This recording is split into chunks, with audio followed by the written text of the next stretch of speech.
नमस्कार, आप देख रहे हैं पीडीएस न्यूज। मैं हूं पीसी सैनी। राजस्थान के उप मुख्यमंत्री और वित्त मंत्री दिया कुमारी ने वित्त वर्ष 2025-26 के बजट को अंतिम रूप दे दिया है, जिसे 19 फरवरी को विधानसभा में प्रस्तुत किया जाएगा, यानी कि कल। यह भजनलाल शर्मा सरकार का दूसरा पूर्ण बजट होगा, जिसमें कर्मचारियों, पेंशनर्स, किसानों और ग्रामीण समुदायों के लिए कई महत्वपूर्ण घोषणाएं होने की संभावना है। आइए जानते हैं लोगों का क्या कहना है इस बजट को लेकर, कि किस तरह का बजट आने की संभावना है, लोग क्या कह रहे हैं इस पूरे बजट को लेकर। देखिए रिपोर्ट में। माननीय मुख्यमंत्री महोदय ने किसानों के लिए, जब से माननीय मुख्यमंत्री भजनलाल जी शर्मा राजस्थान के बने हैं, तब से किसानों के लिए बहुत ही महत्वपूर्ण योजनाएं लागू की हैं और आगे भी हमें उम्मीद है। जैसे यमुना समझौता, एमपी से कई नदियों को जोड़ना, तो विशेषकर राजस्थान में किसानों को सबसे मोटी समस्या पानी की है। यदि अपने क्षेत्र में ये पानी आ जाएगा तो किसानों की आय स्वतः ही दोगुनी नहीं 3 गुनी तक हो जाएगी। धन्यवाद जी। कल 19 फरवरी को राजस्थान सरकार की लोकप्रिय उप मुख्यमंत्री सुश्री दिव्या कुमारी जी द्वारा राजस्थान सरकार का दूसरा पूर्णकालिक बजट राजस्थान विधानसभा में पेश किया जाएगा, जिसमें मैं समझता हूं कि राज्य सरकार के घोषणा पत्र और मोदी जी के विजन के अनुरूप किसानों की आय दोगुनी करने के प्रयासों के तहत किसानों के हित में लोक कल्याणकारी घोषणाएं हो सकती हैं। किसान सम्मान निधि में भी वृद्धि हो सकती है। साथ ही राजस्थान में बेरोजगारी की पिछले 5 सालों में बड़ी गंभीर समस्या रही है। बड़ी संख्या में नई भर्तियों की घोषणा भी बजट के माध्यम से माननीय उप मुख्यमंत्री जी कर सकती हैं। और महिला उत्थान के लिए जिस प्रकार पिछले 1 साल में महिला अपराध पर नियंत्रण लगाया गया है, मैं समझता हूं आगे और कड़े कानून बनाकर सख्त कार्रवाई की जाकर भविष्य में होने वाले महिला अपराधों की रोकथाम के प्रयास भी बजट के माध्यम से हमारी सरकार कल माननीय उप मुख्यमंत्री जी पेश करेंगे। आपने माननीय राज्यपाल महोदय के अभिभाषण पर रिप्लाई के वक्त माननीय मुख्यमंत्री जी को सुना। उन्होंने विपक्ष को करारा जवाब देते हुए कहा कि मैं किसान वर्ग से पैदा हुआ आदमी हूं और किसान के पसीने की मैं अहमियत समझता हूं, और आने वाले बजट में मैं समझता हूं कि किसानों को फ्री बिजली की योजना लगातार जारी रहेगी और किसान सम्मान निधि की वृद्धि की भी संभावना है। इसके अलावा भी मैं समझता हूं कि समर्थन मूल्य पर किसान की खरीद की गारंटी निश्चित की जाएगी अगले बजट में, जिससे किसान के उपज का उसको उचित मूल्य मिल सके। और इसके अलावा भी उर्वरक, जो मिलावटी उर्वरक है, घटिया बीज है, उस पर भी बाजारीकरण उसका रोकने के लिए प्रभावी कदम उठाए जाने की घोषणा माननीय उप मुख्यमंत्री जी कर सकते हैं। कल जो राजस्थान का बजट होगा, मैं समझता हूं कि जिस प्रकार भजनलाल जी की सरकार का पहला बजट था, उससे शानदार बजट इस बार रहेगा, जिसमें सर्वहितैषी रहेगा।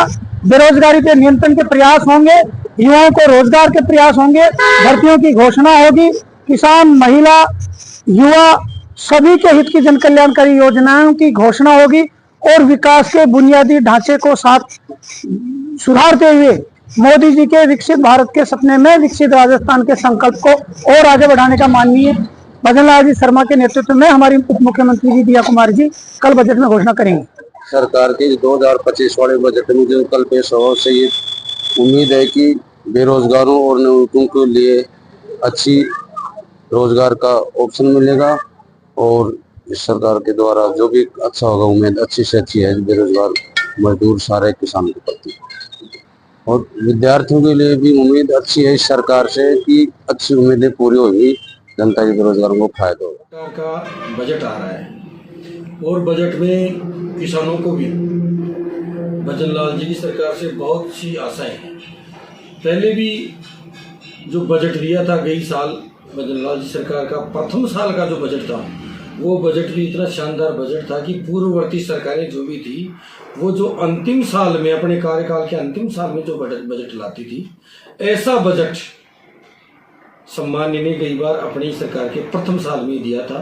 बहुत ही शानदार बजट था। अब भी आने वाला जो बजट है, ये बहुत शानदार बजट होगा। इन्होंने बजट में बहुत अभूतपूर्व नए संसाधन लेके आए, जैसे किसानों के लिए पशु चिकित्सा के संदर्भ में ऑनलाइन पशु चिकित्सा का जो कॉन्सेप्ट लेके आए, ये बहुत ही सराहनीय कदम था राजस्थान सरकार का, कि जब भी पशु बीमार हो जाता था तो उसका पता नहीं चल पाता था, पता होता था तो वहाँ तक पहुँच नहीं पाते थे। ऑनलाइन सिस्टम करके पशु चिकित्सा के क्षेत्र में ऑनलाइन का सिस्टम करके बहुत ही शानदार पशुपालकों को इन्होंने सौगात दी थी।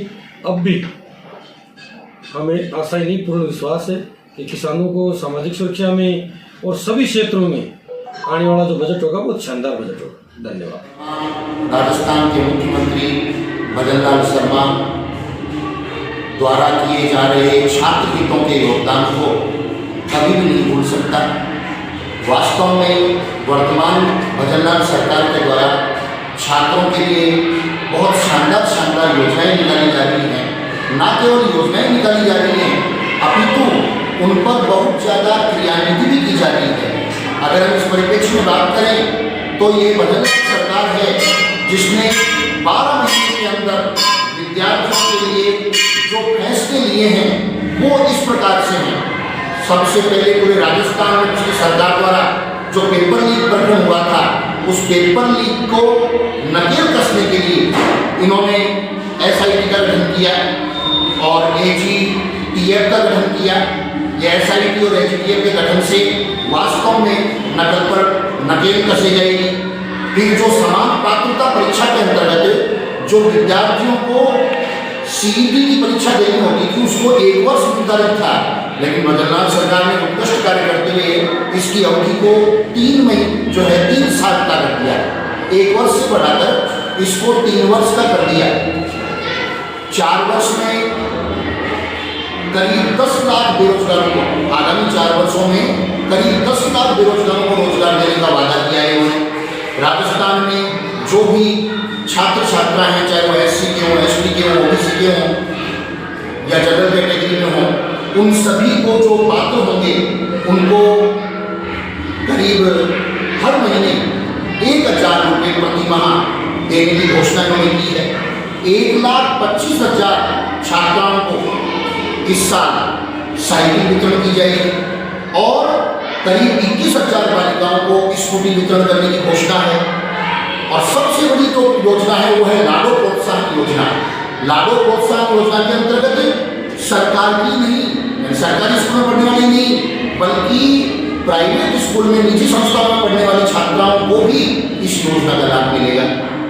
SC ST के जो छात्र हैं उनके लिए छात्रवृत्ति, उच्च शिक्षा में छात्रवृत्ति देने की घोषणा यशस्वी मुख्यमंत्री भजनलाल शर्मा ने की है। पिछली सरकार ने छात्र हितों की जो भी योजनाएं लागू की थी उनको एक को भी मंजूर किया गया है। वो योजनाएं लागू हैं और ऐसे कैसे चल रही है।